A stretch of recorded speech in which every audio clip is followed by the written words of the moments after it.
আসসালামু আলাইকুম আঙ্কেল আন্টিরা। লাইফের প্রথম পরীক্ষা, এই জন্য পরীক্ষা বলকে বাবা এসেছে। আঙ্কেল আন্টিরা সবাই আমার জন্য দোয়া করবেন।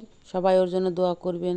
আর আমি জানি আপনারা আমাদের ওহিকে খুব পছন্দ করেন। তো এই যে সকাল সকাল উঠে আমি রান্না বান্না শেষ করে ওকে একটু পড়া রিভিশন দিয়ে ওকে খাইয়ে দিয়ে এই যে ওর প্রবেশপত্র বোর্ডগুলো রেডি করে দিয়ে তারপরে এই যে ড্রেসগুলা রেডি করে রেখে যাচ্ছিলাম যে ওর বাবা ওকে রেডি করে দিয়ে আসবে, কারণ ওর পরীক্ষা তো 11:30 আর আমি তো 9টার ভিতরে চলে যাই। তো এই যে সব রেডি করে বুঝাই দিয়ে গেলাম আইডি কার্ড সহ। তারপরে এই যে জুতা মোজাগুলো রেডি করে ওকে দেখাই দিয়ে গেলাম যে বাবা এখানে আছে, তোমার বাবাকে বলো এভাবে যেন পরিয়ে দেয়। তো এরপর যথাসময়ে ওহি রেডি হয়ে গেল। আর আমার খুবই ভালো লাগছে যে ওর লাইফের ফার্স্ট পরীক্ষা ইসলাম দিয়ে যথাসময়ে ওর বাবা ওকে রেডি করিয়ে দিয়েছিল, তারপরে সব গোছগাছ করে দিয়েছিল। আমি তো খুবই টেনশনে ছিলাম যে এতটুকু একটা মানুষ, পরীক্ষা তো বোঝে না যে পরীক্ষা কি।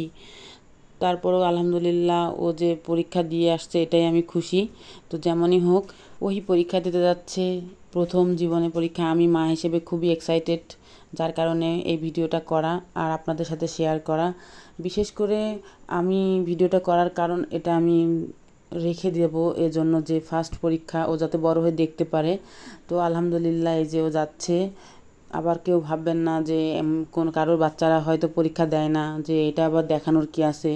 আমার কাছে এটা ভালো লেগেছে তাই আমি করেছি। তো এই যে ওর বাবা ওকে নিয়ে যাচ্ছে। ওর বাবা না থাকলে আমার উপরে বেশি প্রেশার পড়ে না আর আমি টেনশন ফ্রি থাকি। এই যে পরীক্ষার হলে ওকে বসায় দিয়ে আসলো।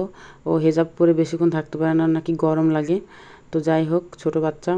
তো এই যে পরীক্ষা শেষে আমি লাঞ্চ টাইমে যখন বের হয়েছিলাম ভাবলাম যে একবারে মেয়েটাকে নিয়ে যাই ওর বাবা আর আমি। তো এই যে পরীক্ষা দেওয়া শেষ, তো আমরা বাসার উদ্দেশ্যে রওনা দিয়েছি। ওর বাবা দুদিনের ছুটিতে আসার মূল কারণই ওহির পরীক্ষার জন্য। সবাই ভালো থাকবেন আঙ্কেল আন্টিরা। ভিডিওটা কেমন হলো কমেন্টে জানাবেন। হ্যাঁ, সবাই ভালো থাকবেন আর আমার পেজের সাথে থাকবেন, ভিডিওগুলো দেখবেন। আল্লাহ হাফেজ।